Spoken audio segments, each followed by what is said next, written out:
Sir आपसे मैं पूछूंगी जो 15 अगस्त तक का जो टाइम दिया गया है, समय सीमा जो निर्धारित की गई है, कितना कुछ आपने इसमें अभी सीखा है, तैयारी चल रही है, कैसे चल रही है? नहीं, हमें तो जिनको आता है वो तो चला लेंगे गाड़ी। अब जिनको नहीं आता है तो रोजी रोटी जिनकी रोज से चल रही है तो वो कैसे करेंगे? अब वो तो सीख के कहाँ कहाँ सीखने जाएंगे? उनके लिए आप लोग टीचर लगाओ, या तो फिर आरटीओ में सबको बिठाओ, एक ऑफिस बनाओ, वहाँ पे करके उतना काम करवा के लो।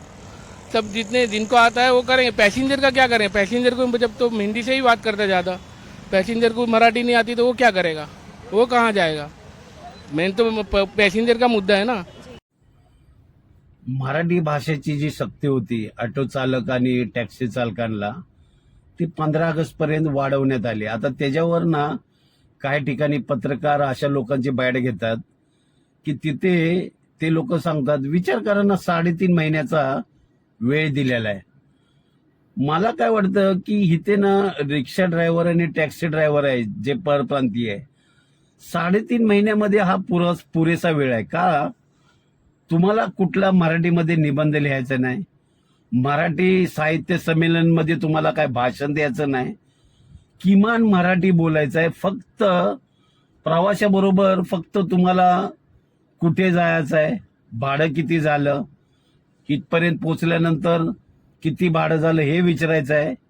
आणि आपल्या सुद्धा मराठी लोकांनी ज्यावेळेला तुम्ही रिक्षा किंवा टॅक्सी प्रवास करण्यासाठी घेत असता त्यावेळेला आपण सुद्धा मराठीचाच वापर केला पाहिजे. सहसा आपण सुद्धा ना हिंदीमध्ये संभाषण करतो, त्यामुळे त्यांच्यावर सुद्धा तो प्रभाव पडणार नाही. त्याच्यापेक्षा आपण मराठीला प्राधान्य दिलं.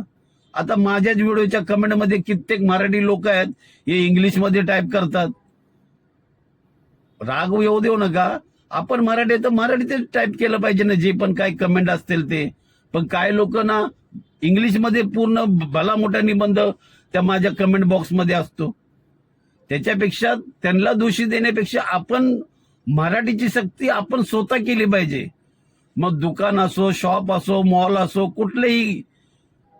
कुठलंही तुम्हाला कुठे जायचं असेल मराठीत संभाषण करा.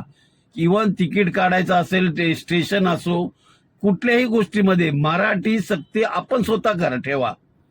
त्यामुळे त्यांना ते भाग पडेल. आता ह्यांना 3.5 महिन्याचा टाइम दिलेला आहे. मी तो छोटासाच व्हिडिओ फक्त इथे प्रसारित ह्याच्यासाठी करतोय.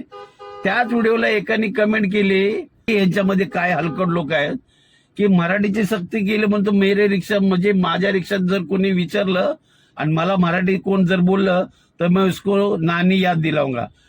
खाल्ल्याला शीताला जागला नाही, या अशी लोक आहेत तिथे. कळलं का? त्यामुळं आपण आपल्या मराठीवर तुम्ही ठाम राहा, मराठी संवाद साधा. आणि माझं तर एक टॅक्सी आणि रिक्षा ड्रायव्हरला नम्र विनंती आहे, तुम्हाला काय निबंध लिहायचा नाही किंवा कुठल्या मराठी साहित्य संमेलनमध्ये तुम्हाला काय कुठला मोठा पुरस्कार देणार नाहीत. किमान मराठी बोलायला काय हरकत नाही. तुमच्या बरोबर प्रवासी बसल्यानंतर तो काय तुमच्यावर गप्पा मारणार नाही. कुठे कुठे जायचं एवढं विचारलं, काय भाडं असेल ते सांगायचं, संपला विषय. तुम्हाला काय तिथे काय खूप मोठं त्यांच्याबरोबर संभाषण करायचं नाही. पण त्याच्यासाठी 3.5 महिना पुरेसा आहे. बाकी तुम्हाला सगळ्या गोष्टी करण्यासाठी वेळ आहे ना, तर दर दिवस जर 1 तास जर पकडलं, 3.5 महिने म्हणल्यानंतर विचार करा तुम्हाला किती दिवस झाले. 105 दिवस झाले. 105 दिवसामध्ये साधारण बाळाला, एका छोट्या बाळाला जर तुम्ही क ख ग ग जर बोलायला लावलं ना तर नक्कीच ते क ख ग ग 3 दिवसात बोलायला शिकतं. मग आपण तर चांगले हाडामासाची माणसं आहोत, 35, 40, 50 वयाची लोक आहोत, तर हे नक्कीच मराठी बोलायला तुम्ही लवकरात लवकर शिकाल.